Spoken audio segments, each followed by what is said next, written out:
Hola amigos, ¿cómo están? Bienvenidos. Welcome to Spring Spanish. Yo soy María Fernanda and I am one of the Spanish teachers here at Spring Spanish. And in this video, I'm going to teach you 38 palabras, 38 words, and some phrases that are going to be helpful for you to describe someone. In any situation, for example, you're in the middle of la fiesta, the party, and you just lost your friend and you have to, hey, ¿dónde está mi amigo? ¿Lo has visto? Where's my friend? Have you seen him? He looks like, you would say, él luce como. Or what about if you're at the police station and you need to make a facial composite of a robber? Describe the suspect for me. He's tall, skinny, white. He has on a red baseball cap with blonde hair sticking out of it, and he has on Which I hope really you don't have to do that. Or what about if you gather with friends and you start to echar el chisme, to gossip, but you wouldn't do that, right? Right?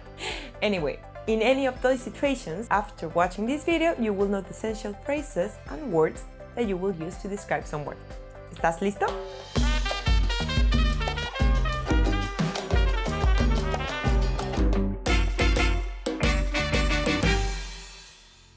First, let's start with the basics. The chunks we use to describe yourself, they would be yo soy, I am, or yo tengo, I have. They come from the verb to be and to have, ser y tener. And if you want to describe someone else, then you would say él o ella es, he or she is, or él o ella tiene, he or she has.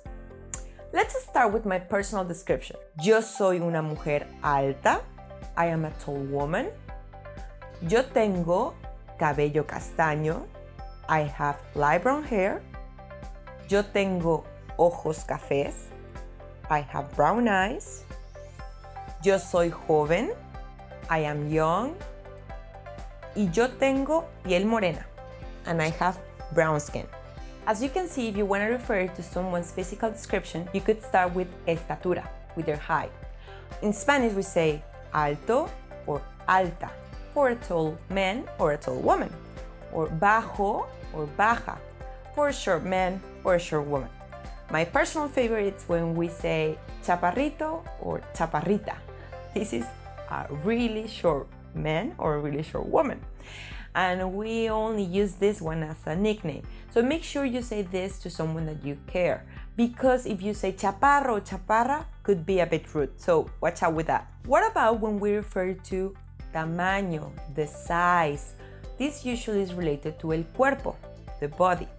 For example, delgado or delgada, this means slim, flaco or flaca, skinny, and this is actually kind of rude, just like in English. We don't call someone skinny, but we refer to someone skinny as flaco or flaca. To say someone's fat, we say gordo or gorda. However, this kind of be rude if you call someone gordo. On the other hand, if you hear on the street gordito or gordita, this is a nickname as well. As you can see, you will start to figure out that Spanish, when we use diminutives, these are also like nicknames or caring names that we use to people that we care.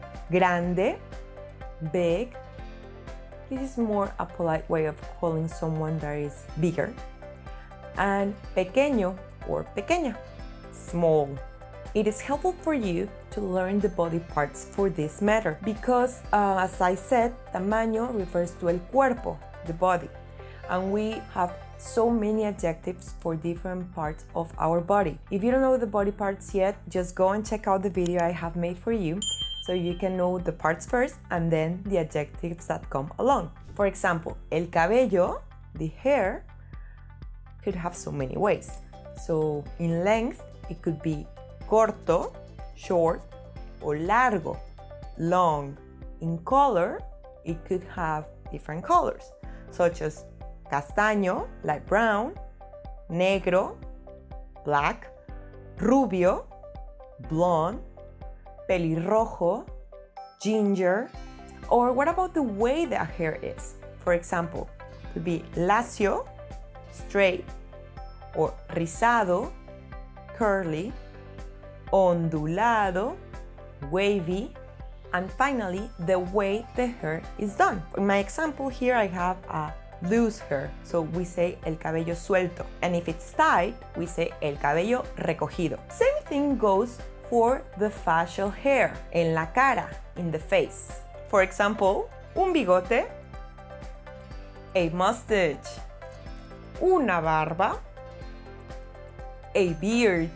There are also other unique features en la cara, in the face of someone, and that will help you to recognize or describe them. For example, freckles, pecas. Yo no tengo pecas. I do not have freckles. Or hoyuelos, dimples. Yo no tengo hoyuelos. I do not have dimples. However, I have lunares, moles. Un lunar, a mole. Also, somebody could be recognized because they wear glasses. In Spanish, we don't say wear, we say usa, so like the verb to use. So in the following example, María Fernanda usa lentes.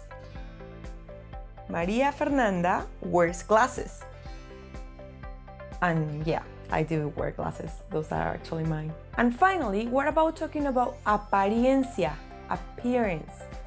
Then we could say un hombre guapo, a handsome man, una mujer guapa, a beautiful woman, un hombre feo, an ugly man, or una mujer fea, an ugly woman. And we could say something that's pretty, say bonito or bonita as well. Let's watch the following example in the real life context. Hola, oye, ¿has visto a mi amigo? Have you seen my friend? Él es alto, muy guapo y tiene ojos azules. He's tall, very handsome and has blue eyes. Tiene una nariz larga con un lunar. He has a long nose with a mole. ¿Lo has visto? Have you seen him? Did you notice I use muy? That means very. So if you want to accentuate a characteristic of someone, then you can use muy, guapo, like my example, very handsome. Okay, now that we're back from la fiesta, from the party, what about when you cannot really describe someone only by their physical appearance and you must talk about las cualidades, the qualities? In that case, una persona puede ser, a person can be inteligente, smart, astuto o astuta, clever, amable, nice, and the opposite of amable es grosero o grosera, rude, cariñoso o cariñosa, caring, tonto o tonta, stupid, trabajador o trabajadora, hardworking, flojo o floja, lazy, extraño o extraña, weird, and we also say in Mexico, raro o rara, which means something's weird or bizarre. So did you notice that the ones that end in E doesn't have two words for each gender? Well, in that case, the adjectives that end in E, they work for the same male and woman. Let's see the following example. Marta es mi mamá. Ella es una mujer inteligente y muy trabajadora. Marta is my mom. She's a smart and very hardworking woman. So, speaking about qualities, there's a fun fact that you must know if you ever come to Mexico. When we refer to someone that is friendly or not, and we say a person that is friendly, we say, ay, eres buena onda. You are a good wave, which actually doesn't make sense in English. But don't worry, if you come to Mexico and somebody says, ay, eres buena onda, that means you're a really friendly person. Or the opposite of that, it would be if someone says, eres mala onda, you're a bad wave. And that means you're not friendly and we don't like you. On the other hand, if you want to say something's really cool or cool, we say muy chido or chido. And a thing could be chida, una cosa puede ser chida, or una persona puede ser chida. A person could be chida, cool, in this case. So if someone says, ay, eres muy chido, you're very cool, that means we like you a lot. And the opposite of this would be una persona víbora. This literally means a person that is a snake. And a person that is a snake is mala onda, no es chida, because it will be a person that talks behind your back, and we don't like this kind of people. However, if you use these chunks when you are in Mexico, ya eres mexicano, güey. You are a Mexican dude.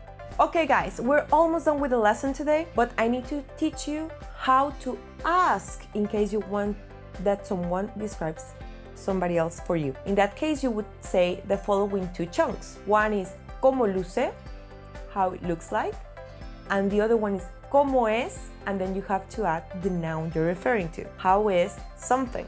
For example, como es tu hermana? How's your sister? Como es tu mamá? How's your mom? Como es tu novio o tu novia? Your boyfriend or your girlfriend? And you have done an excellent work, guys, today. So, es tiempo de practicar. It's practicing time. So I'm going to put on the screen two images, and I'm going to say the description in Spanish, of course, and you will try to guess which photograph I'm referring to. The first one, ella es una mujer con el cabello blanco, tiene ojos verdes y tiene una nariz pequeña. El cabello es corto y lacio. So, did you get it right? The correct answer is A, as we're referring to a woman that has white hair. I know that both of them have white hair, but one has corto y lacio, short and straight, green eyes, and small nose. Let's continue with our following exercise. Él es un perro negro, alto y grande, tiene ojos cafés y pequeños. So, of course, we're talking about photograph B.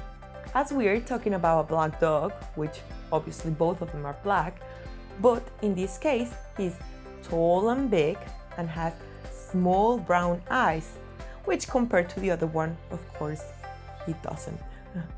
Los tiene ojos grandes, big eyes. Excellent work, guys. Now you know how to describe yourself and others in Spanish. So what about you describe yourself en español? In the comments below. I want to know. You can start with yo soy and then use the vocabulary I have just taught you today. In case you want to learn more vocabulary, then feel free to check out the other videos that me and the other Spring Spanish teachers have done for you on our channel. Now, if you're ready to go beyond and have more in-depth conversations in Spanish, then go and check out the description box. I have left a link for you there so you can get access to our free training, and after signing up, you will get some free lessons and samples straight from our academy. Don't forget, I will see you next time. Gracias, guapos. Adios. Don't forget to subscribe, drop a like, and share the videos with your friends.